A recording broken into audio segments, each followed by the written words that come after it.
Morning, all. All right, so we got 9 games tonight, and they start early and they end late. So odds are the review's going to be posted kind of late.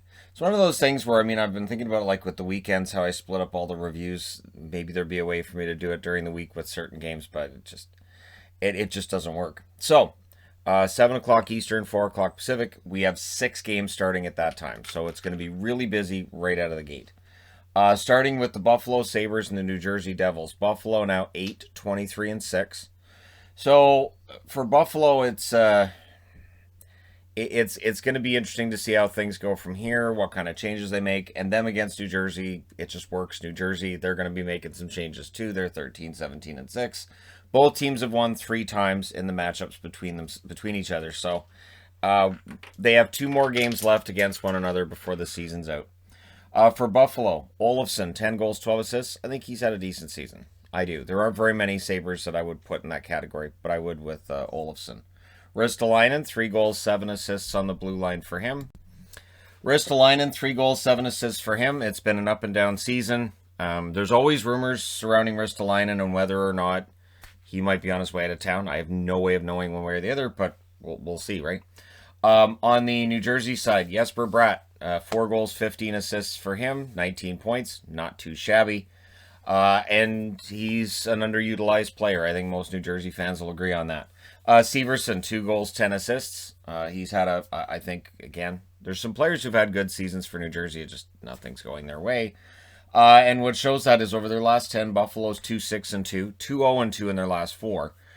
New Jersey's 4-4-2. It's honestly gotten better for New Jersey, and they've been playing better in the last few weeks. It's just they've dug themselves into this hole they can't get out of when it comes to the standings. So, interesting game tonight. Then Washington's against the Islanders. Washington, 25-9-4. The Islanders 24-10-4. Washington's won 3 out of 4 in the meetings this season. Ovechkin, 19 goals, 15 assists, 34 points. He's 8 goals behind Matthews for the lead. Is anybody really rolling him out for the Rocket Richard? I know I'm not. I know he's far behind, but he'll just get 3 hat tricks and win it. Brendan Dillon, a goal and 11 assists for him. I think he's had a good season for them on the blue line. On the New York Islanders side of things, Bailey, 6 goals, 17 assists, 23 points. His offense has picked up a little bit lately, I think. And Pelech, 2 goals, 8 assists, one half of one of the best tandems on the blue line in the league. Over their last 10, Washington 7-3, the Islanders are 6-4. So both of them playing well, both of them rounding into form, and we'll see how things go. For the Islanders, it is important that they show that they can take care of the Capitals yet again. So Pittsburgh and the New York Rangers. Pittsburgh's won 5 out of 6 in the matchups between these teams. Pittsburgh's 24-12-2. The Rangers 17-15-5. So, on the Pittsburgh side, you've got McCann, 9 goals, 8 assists. He's had a good year. Letang, 6 goals, 22 assists. Real return to form for Chris Letang this season. And again, that's going to be being healthy and not having all the stops and starts that he has had through a lot of the seasons he's had recently. But Buchnevich on the Rangers side, 14 goals, 18 assists. He's had a really good season. And Ryan Lindgren still waiting for that first goal, but he's got 12 assists. Not too bad for a guy who's basically a defensive defenseman. Over their last 10 games, both teams are 6-3-1. So, it's interesting because I know Pittsburgh had the 5-game winning streak, which was just broken with the loss against Boston, but over their last 10, it's been, a good run. 6-3-1's not too bad, but the Rangers also have that 6-3-1 going for them, so good on New York. We'll see if the Rangers can win one and maybe hope for Boston to lose one. I'm wearing a Boston jersey for this. They're 19-10-6. The Flyers are 18-14-5, and since Boston's won 5 out of 6 against the Flyers, and that one that they lost was last night in overtime, I'll say Boston wins tonight, but it's hard to say with Boston. They're very unpredictable. Bergeron is not unpredictable. 12 goals, 18 assists, 30 points, and despite falling down on a goal last night, Bergeron is as close to perfect as a player gets, I think, in today's hockey. We could have a video on the most perfect players in the game, and that'd turn out really ugly and bad. I'm not going to do it. Grzelcyk, 3 goals, 10 assists on the blue line. He's had some nice maturation this year on the blue line, and Nice to see his totals where they're at. Claude Giroux, 11 goals, 19 assists, 30 points. Another solid season offensively. But if the Flyers don't make the playoffs, there will certainly be some blame to go around, and some of it will fall on Giroux. Provorov, 6 goals, 14 assists, 20 points. It's interesting. The conversation about how much Matt Niskanen helped him is still there, I think. For Niskanen, of course, retiring in the offseason, I think that has negatively impacted Philadelphia's blue line. I don't know how much it's negatively impacted Provorov, but it's definitely a discussion we can have in the offseason. In their last 10, Boston's 5-3-2. It has not been a dominant run for them. But for the Flyers, they're 4-4-2. So definitely not a dominant run for the Flyers either. Also, Florida in against Carolina. Carolina's won 3 out of 4 in this season series. For the Florida Panthers, they're 26-9-2, whereas Carolina's 25-9-3. Wenberg, 11 goals, 8 assists. Not too long ago, he had a hat trick. Of course, that was against Columbus, so I think there's a lot of oomph he has in those games against Columbus. Forsling, 3 goals, 6 assists. He's turning out to be pretty legit. It's interesting because he was Canuck property, and then his rights get traded over to Chicago, and he's just kind of been a fringe player since then. And there was a lot of talk about how he could be a top 4 defenseman at some point when he was Vancouver property, and that, now it's happening. And this is part of the reason why with defensemen, it can just take longer. It just takes longer for some guys to get there than others. I'm happy for Forsling. On the Carolina side, Stahl, 10 goals, 6 assists. Excellent two-way forward. And Dougie Hamilton, 4 goals, 26 assists, 30 points. Be interesting to watch Dougie Hamilton. Not necessarily at trade deadline. They're not trading him at the trade deadline. But after the season's done for Carolina, if they're not able to come to a contract, what then? Last 10 games, Florida's 7-3, Carolina's 5-3-2. So we'll see how things go for them tonight. And then we've got Tampa Bay in against Columbus. So this is the last game that starts at 4 o'clock Pacific, 7 o'clock Eastern. Both teams have won twice in this setup. And Tampa's 26-10-2, whereas Columbus is 14-8-8. So the fact that in the season series both teams have won twice, mildly surprising. For Tampa, Braden Point, 16 goals, 17 assists. Excellent forward for them. And on the blue line, there's nobody better than Hedman, 7 goals, 29 assists, 36 points. On the Columbus side, Atkinson, 13 goals, 12 assists. Could probably use a little bit of goal scoring from all over if you're Columbus right now.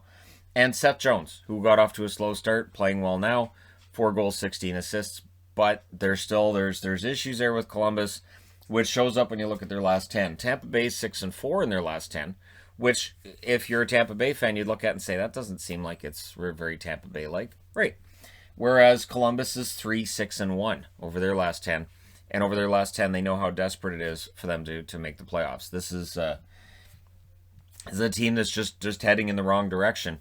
Now, at 7:30 Eastern, 4:30 Pacific, the Nashville Predators are in against the Detroit Red Wings. Nashville's won 4 out of 6 in what's been a very competitive series between these two. So Nashville's now 20-18-1. They're above 500. And Detroit's 13-22-5.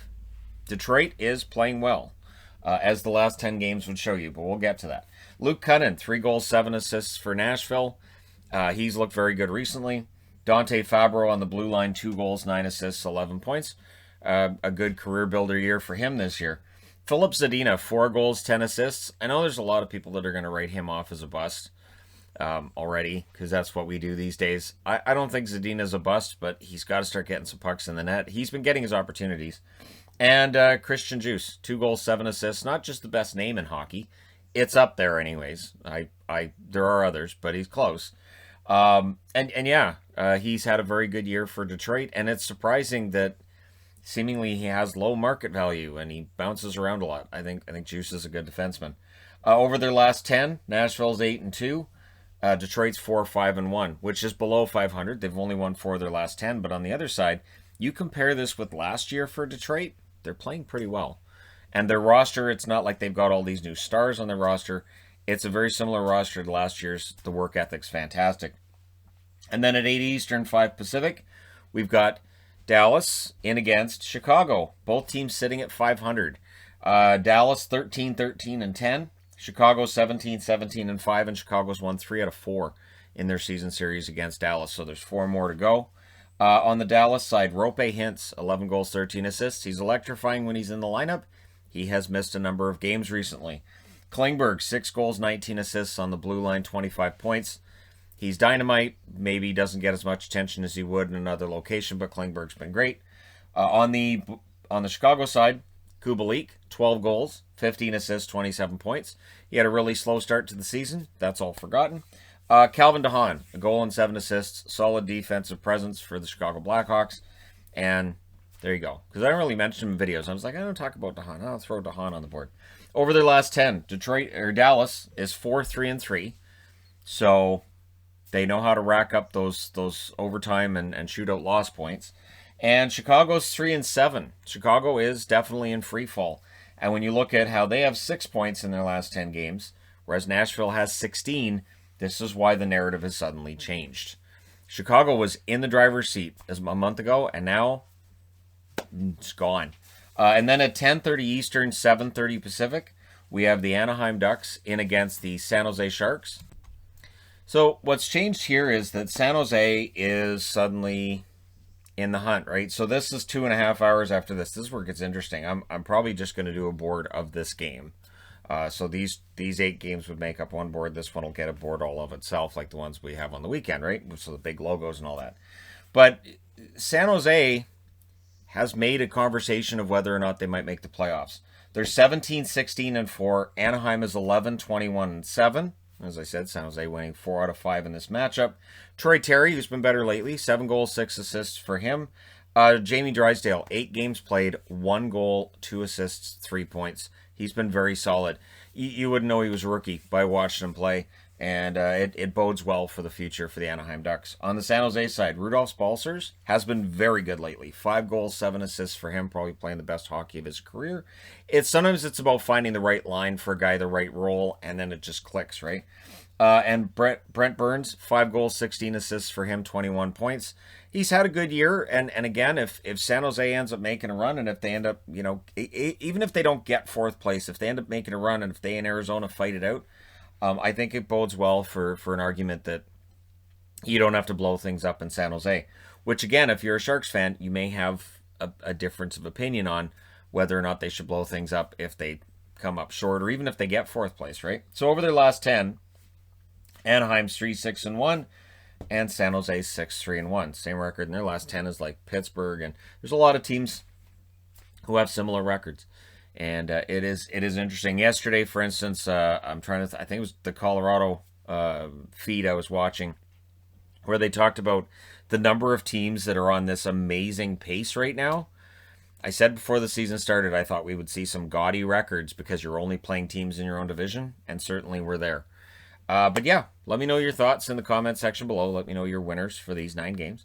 Don't forget to hit like and subscribe. If you're browsing your way through, you just happened upon this video. And hey, thank you guys so much for watching, for all your support.